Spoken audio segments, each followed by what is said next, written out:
Well, hey there, I'm Emma from English. So tell me, how do you feel about speaking English? Does your heart start pounding? Do you get sweaty palms? Do you feel anxious or stressed out? It's really common. But you're here watching this video because you want to improve your speaking skills. You want to feel more confident in English conversations. You might feel a little more confident reading or listening to English, where you're taking on information, the information's coming in. During that time, you're learning new words and you're refining your awareness of English grammar. By practicing these skills regularly, you're building a really big passive vocabulary.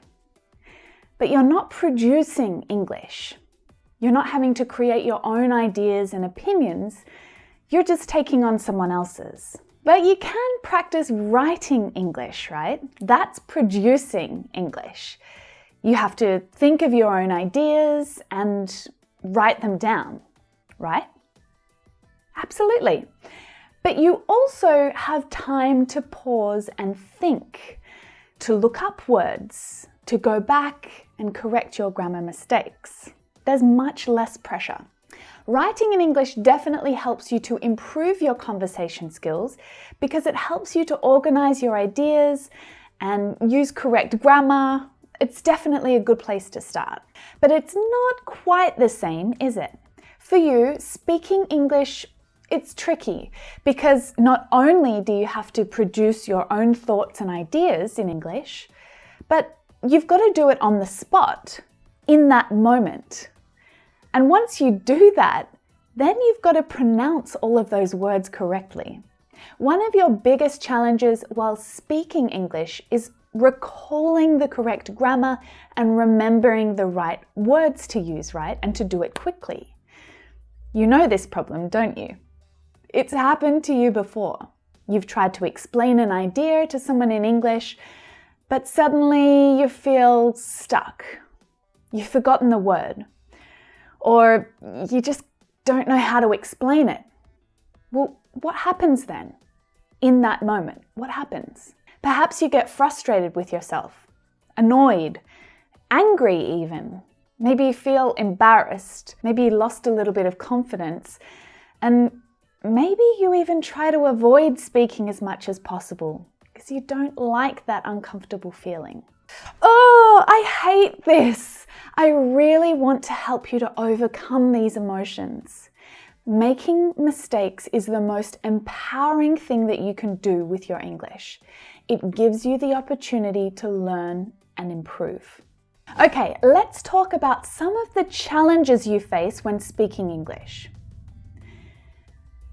You need a decent vocabulary.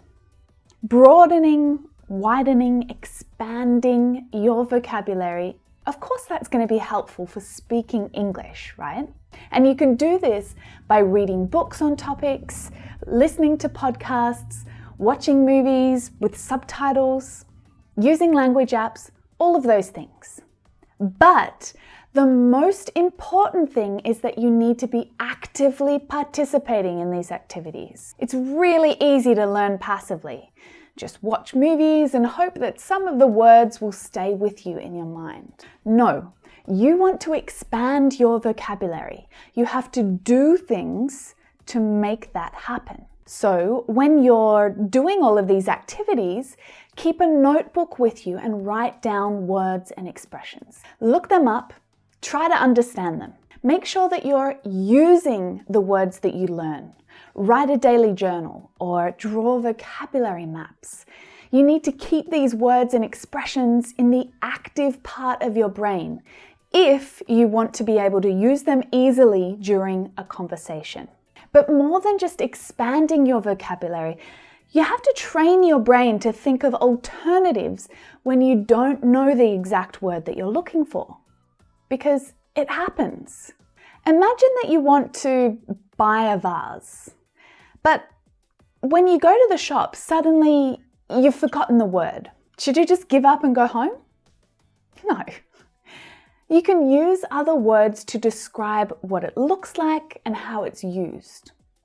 It's a box that you fill with water and you put flowers in it and you put it inside your house. So are all of those names the right ones to use for a vase? Absolutely not. But will you leave the shop with a vase? Probably. And the shop assistant will probably remind you of the name as well. All right, another fun way to improve your vocabulary and communication is to play games. One of my favorites is a synonym game. Now, it's a little like a guessing game where you're given a word and you need to think of some alternative names or different ways to describe it without using the actual name. If you watch this lesson through to the end, I'll show you exactly how to play it. We'll play together. Games like this, they really help you to communicate your ideas effectively, even if you forget a word. They're training you to do that. They help you to keep English words active in your mind, and you'll get better at improvising and getting yourself out of trouble during conversations. Being a more creative thinker will definitely help you, even when you can't think of the word you need. So you'll be feeling less stuck during conversations. When you're speaking English, try to focus less on accuracy and more on fluency. Just allowing the words and ideas to flow to you, and don't worry if it's not perfect. Worry about your writing being perfect, but not your speaking. In fact, just forget this idea of perfection at all. I have had hundreds of incredible conversations with non-native English speakers, some of them the most enjoyable ones of my life. Now, was their English perfect when they were speaking? No. But my English isn't always perfect either when I speak. But did this stop us from communicating our ideas and creating a wonderful experience together? Absolutely not. So perfection should not be your goal when speaking. Your goal should be effective communication. Do you have any special methods that you use to learn vocabulary? I want you to add them to the comments. I'd love to learn some of your tips and recommendations as well. What tools do you use to learn vocabulary? Or what games do you play? Improving your range of vocabulary and remembering it is important. But what else gets in the way of fluent, effective conversation?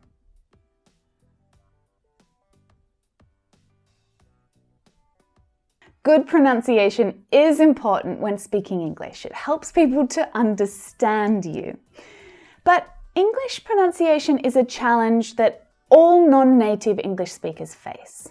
To speak, you don't just have to work your brain, but you also have to work your mouth, your tongue, your throat, all of these different things. There are so many muscles that go into speaking clearly.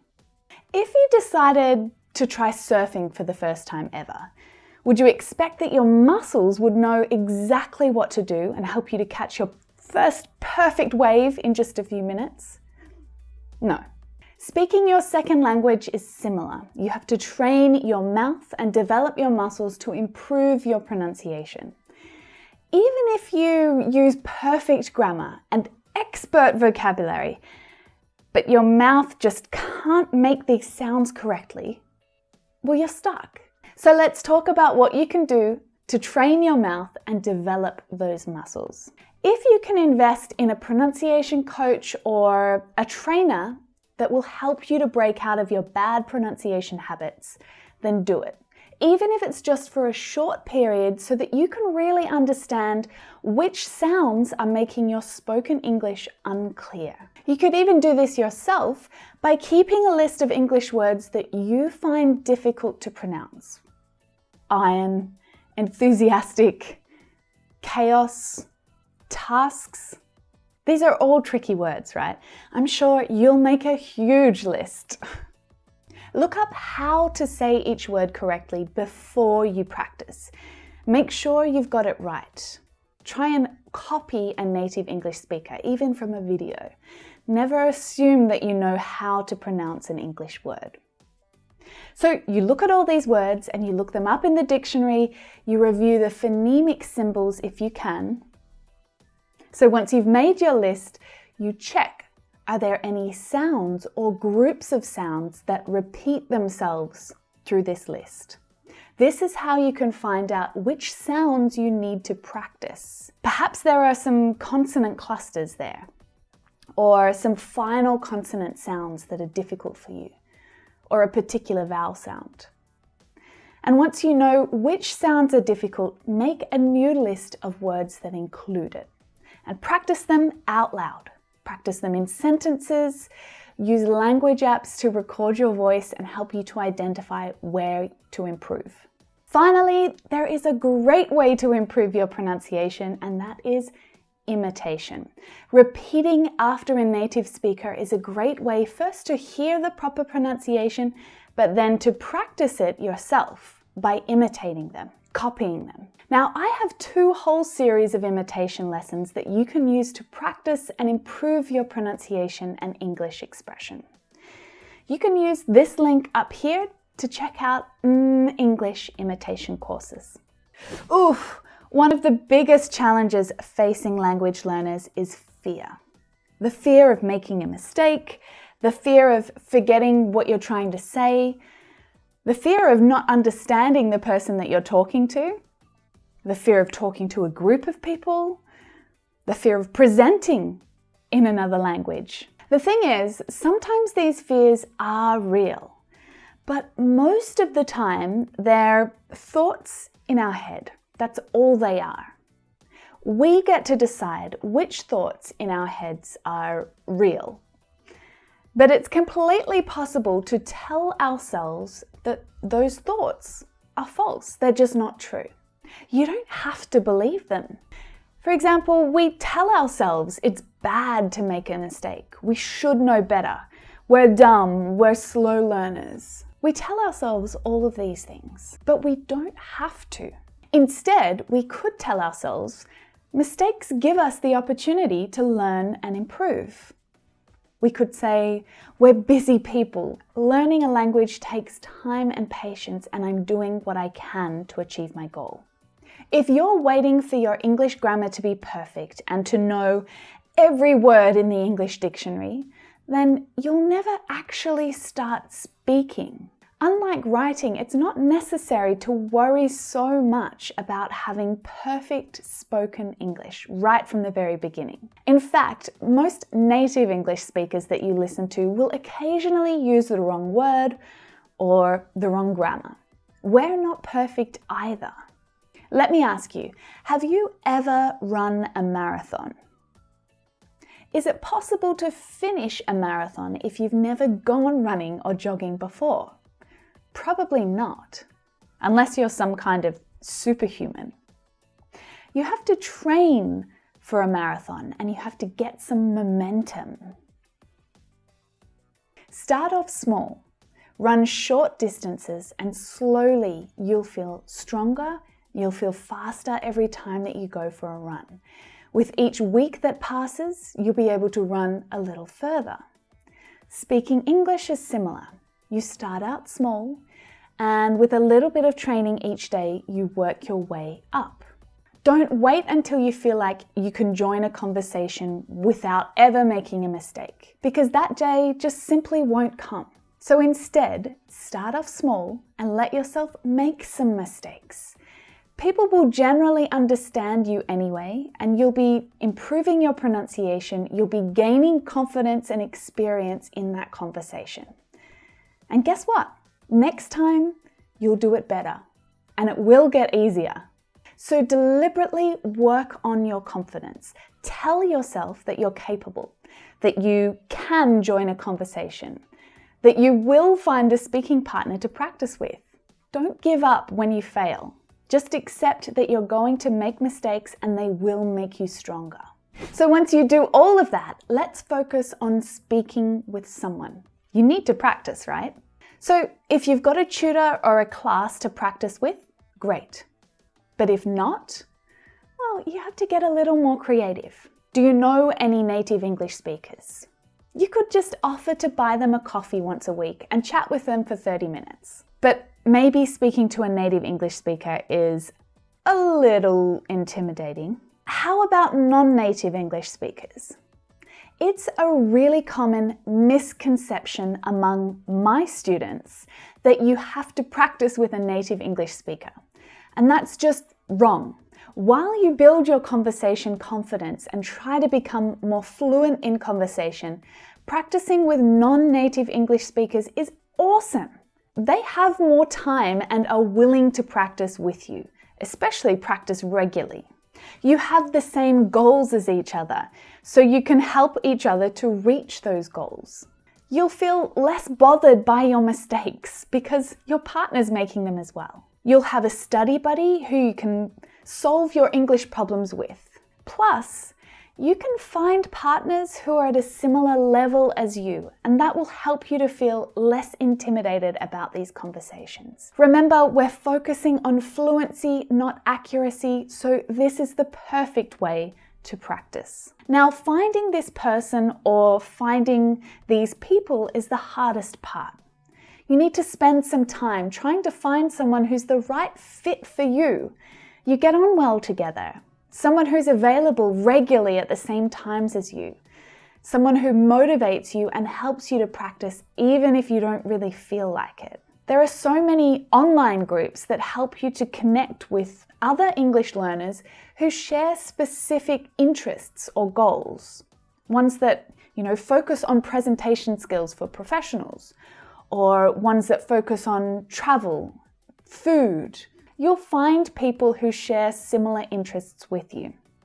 And those people will help you to feel motivated and excited to speak with them. Try to find someone who's willing to meet with you regularly, once a week, for example. You need that commitment from someone. Now, I run an online community that's specifically for women who are trying to learn English, the Ladies Project. We focus on conversation topics that women care about and deal with particular challenges that women face when speaking English. We connect our members with other women who are learning English and help them to make new friends around the world. If you're interested to learn more about it, then check out the link right here. No matter where you look for your speaking partner, like any relationship, finding a genuine speaking partner that you get along with takes work. It's not going to be anyone, but it's worth the effort. Practicing with them is going to prepare you for future conversations with native English speakers, prepare you for job interviews, or that moment when you see your favorite American movie star across the street. You run over to say hi. There are just so many complex parts to speaking in English. So being able to quickly recall vocabulary and use grammar correctly really helps you to communicate your message effectively in English, as does good pronunciation. But the fears that we just spoke about are more complex issues that require you to think more deeply about the person that you are and what you need to do to try and reduce those fears. I'll be making a few more lessons about this soon. But right now, we're going to have a little fun in the extra practice section. So keep watching for a few more minutes. And let me know in the comments if you have any other suggestions or recommendations to improve your speaking skills. Do you have any other strategies that we can try? Share them in the comments below. You know that I love to see you all helping each other and supporting each other on your English language journey. It's a tough journey, but you're all in this together, and I'm definitely here and I've got your back. So, are you coming with me to practice a little more? Let's go.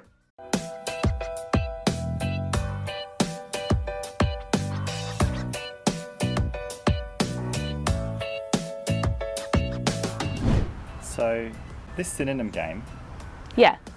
how does it work again? I've totally forgotten. So what you do is you think of a word, and this could be any word. You could have a list of vocabulary that you use, or you could even just look around you and look at the things that are around you for inspiration. And what you need to do is think of alternative ways that you can describe or talk about that thing or that feeling, for example.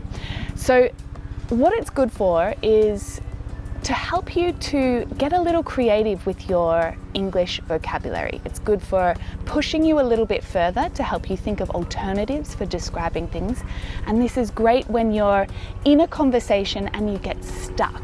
You know that feeling when you get stuck for a word, but you need to quickly think of new ways to describe or talk about that thing so that you can keep going in your conversation, right? So it's just a bit of fun, but it's the kind of game that you can play on your own anytime, like when you're on the bus on your way to work, when you're going for a run, anything like that. You can play it on your own, but you can also play it with friends, which is kind of cool. You can challenge your friends to, you know, different words, and they've got to think of new and alternative ways to describe or talk about that word. So do you want to try it with me?